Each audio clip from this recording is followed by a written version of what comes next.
So,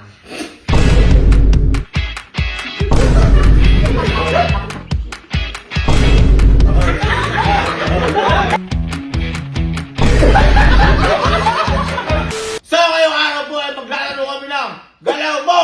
Sunod Ko! Challenge! Kaya ganyan po yung mga yan. Dahil bawal kami tumawa. Kasi kapag tumawa ka, eh mai-eliminate ka. At tatagdusa ka sa mukha ng polvo. At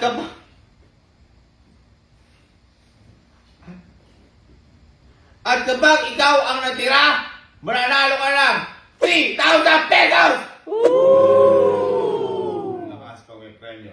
Okay, so ganito lang gagawin. Gagayahin lang namin kung ano ang gagawin ng professional dancer natin. Yan po, professional dancer natin. Nasa harap natin.